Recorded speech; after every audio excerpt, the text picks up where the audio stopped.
விஜய் டிவில டெலிகாஸ்ட் ஆகிட்டு இருக்க மகாநதி சீரியல் கூடிய சீக்கிரமா முடிய போகுது. ரீசெண்டா கூட மகாநதி சீரியலோட இறுதி அத்தியாயம் அப்படின்னு ஒரு ப்ரோமோவை விஜய் டிவி ரிலீஸ் பண்ணியிருந்தாங்க. இந்த நிலையில மகாநதி சீரியலுடைய கிளைமேக்ஸ் ஷூட்டிங் ஸ்பாட்ல எடுக்கப்பட்ட பிடிஎஸ் வீடியோஸ் அண்ட் போட்டோஸ் எல்லாமே இப்ப சோஷியல் மீடியால ரொம்பவே வைரல் ஆகிட்டு இருக்கு. கடைசி நாள் எடுக்கப்பட்ட ஷூட்டிங்ல இந்த சீரியல்ல நடிச்ச எல்லாருமே கலந்துக்கிட்டாங்க.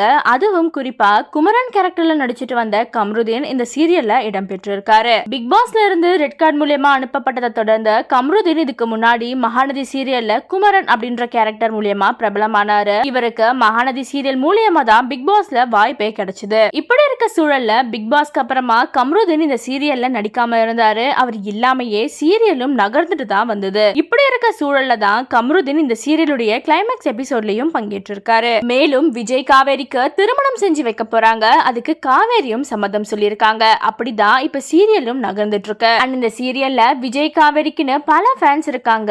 அதோட இந்த சீரியல் முடிய போகுதுன்ற விஷயம் மக்கள் பலரையுமே சோகத்துல ஆழ்த்தியிருக்கு. அண்ட் கடைசி நாள் ஷூட்டிங் அப்ப கேக் வெட்டி இருக்காங்க. அந்த சமயத்துல காவேரி ரொம்பவே தேம்பி அழுதுருக்காங்க. அந்த வீடியோவும் சோஷியல் மீடியால ரொம்பவே வைரல் ஆச்சு. இப்ப மக்கள் பலருடைய கோரிக்கையா என்ன இருக்குன்னா, மகாநதி சீரியலுடைய சீசன் 2 எப்ப வரப்போகுது, கண்டிப்பா அதை எடுக்கணும்னு மகாநதி சீரியலுடைய டைரக்டர் பிரவீனுக்கு கோரிக்கையும் வச்சிட்டு இருக்காங்க. ஆனா பிரவீன் ஏற்கனவே ஹாட் ஸ்டார்ல ரெசார்ட் அப்படின்ற வெப் சீரிஸா பண்ணிட்டு இருக்காரு. அண்ட் அழகே அழகே அப்படின்ற சீரியலும் இப்ப ஒளிபரப்பாக்கிட்டு இருக்கு. இதை தொடர்ந்து ராஜாராணி சீரியல் இவரோடது எப்படி சீசன் 2 வந்துச்சோ அதே மாதிரி மகாநதி சீசன் 2 வரதுக்கான வாய்ப்பு இருக்கு. ஆனா இப்ப எதிர்பார்க்க முடியாது. சில மாதங்களுக்கு அப்புறமா அதை எதிர்பார்க்கலாம் அப்படின்னு சொல்லப்படுது. சோ மகாநதி சீரியல் முடிய போறத பத்தியும் இந்த சீரியல்ல நீங்க எவ்வளவு மிஸ் பண்ணுவீங்க அப்படின்றத பத்தியும் கமெண்ட்ஸ்ல சொல்லுங்க. அண்ட் மறக்காம சேனலை சப்ஸ்கிரைப் பண்ணிக்கோங்க.